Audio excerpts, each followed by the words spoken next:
Jika seekor babi tidak pernah dibunuh, seberapa jauh itu bisa tumbuh? Raja babi di Zhejiang memiliki berat 1.100 kg. Lolos dari pisau jagal 4 kali.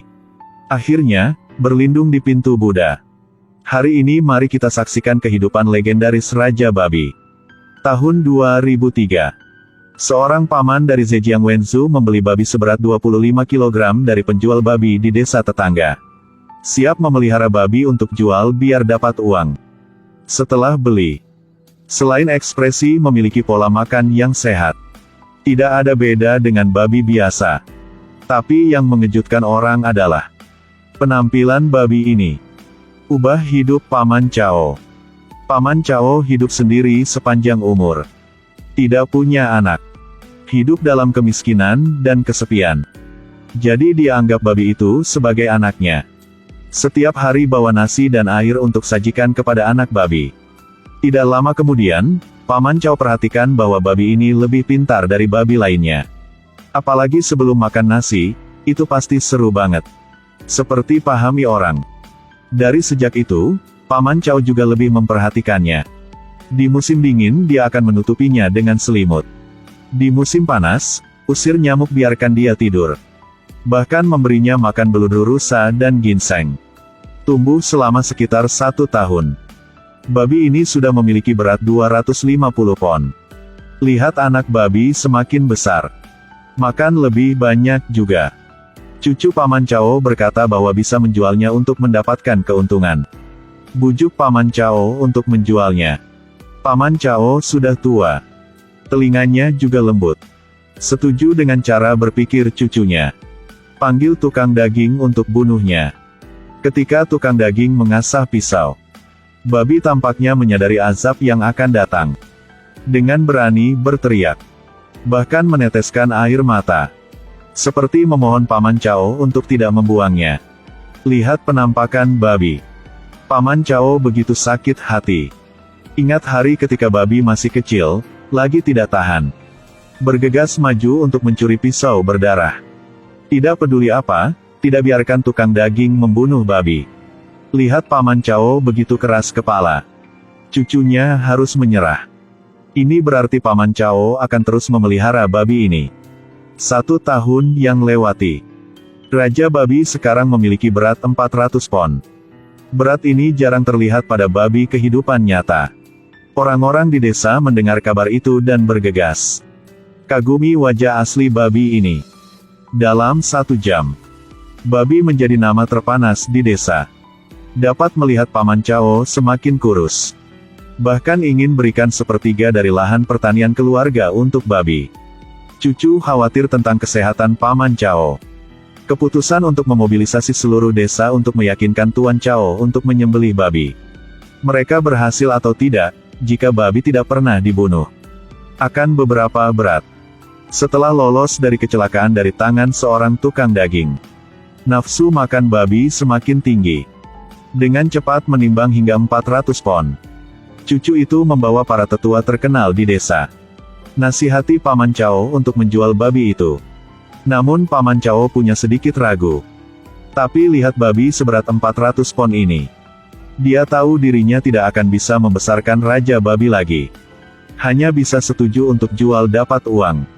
Dengar bahwa babi seberat 400 pon ini akan dibunuh. Banyak orang datang untuk nonton. Tapi tidak menyangka, saat tukang daging hendak menyerang, Paman Cao tiba-tiba sesal. Lari di depan babi. Biarkan tukang daging tidak bertindak. Bahkan berteriak. Mau bunuhnya. Lalu melangkahi tubuhku, dalam situasi dilema. Babi lolos dari kematian lagi.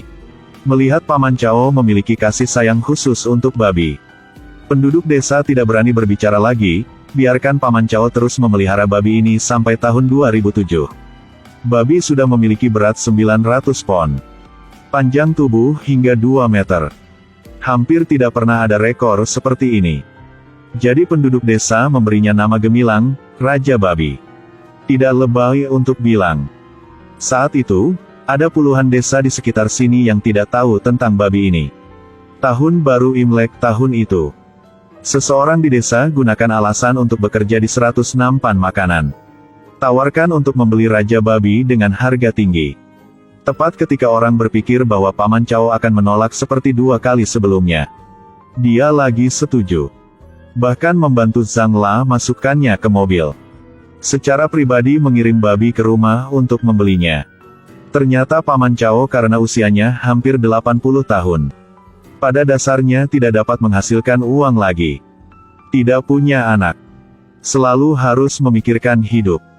Setelah Raja Babi dibawa pergi, Paman Cao tetap lihat kandang babi sepanjang hari. Mulai menyesal karena menjual Raja Babi. Bahkan sehari tanpa makan. Bagaimanapun, Raja Babi itu seperti temannya. Ubah hidupnya yang kesepian.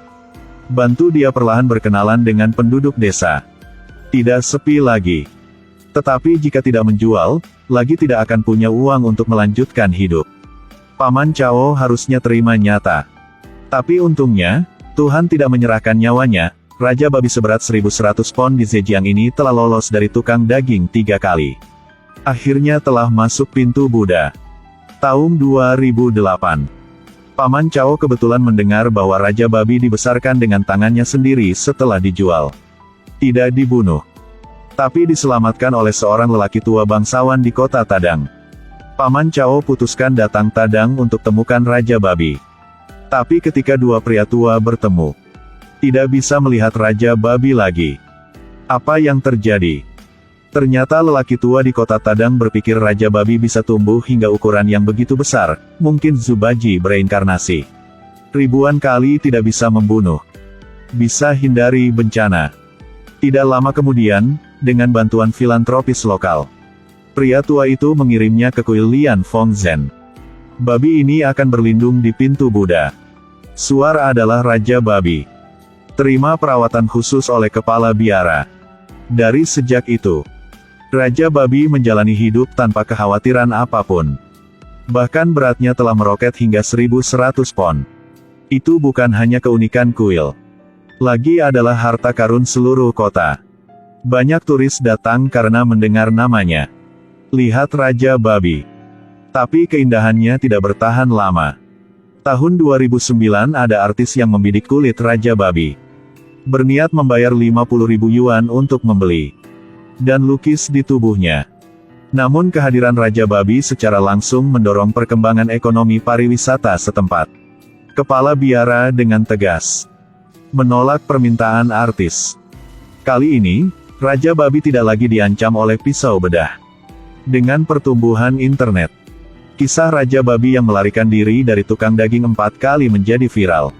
CCTV juga merekam film dokumenter berjudul Legenda Raja Babi. Tahun 2012. Setelah pemeriksaan medis, ditemukan bahwa organ dalam Raja Babi bermasalah. Tidak lama kemudian, meninggal karena usia tua. Dengar kabar ini, Paman Cao yang sangat sedih. Dia berpikir bahwa seseorang menganiaya babi. Bagaimanapun, Raja Babi akan bisa hidup sampai 20 tahun jika tidak dibunuh. Dan dia hanya hidup sampai usia 89. Namun menurut penelitian para ahli, Raja Babi mati karena terlalu gemuk. Berat babi biasa adalah 250 kg. Tapi berat Raja Babi ini 40 kali lipat dari babi biasa. Membuat organ dalam lainnya tidak dapat menjalankan fungsi tubuh. Cepat memasuki usia tua. Mulai merosot, menyebabkan kematian Raja Babi, setelah Raja Babi meninggalkan dunia. Paman Cao dengan khusus buat peti mati kristal untuk menempatkan tubuhnya. Dan menemukan sepotong tanah Feng Shui yang cocok untuk disebarkan di halaman belakang kuil. Ada informasi bahwa kuil Lian Fongzhen memuja Raja Babi. Bahkan menghabiskan banyak uang untuk mengukir patung yang terlihat persis seperti itu.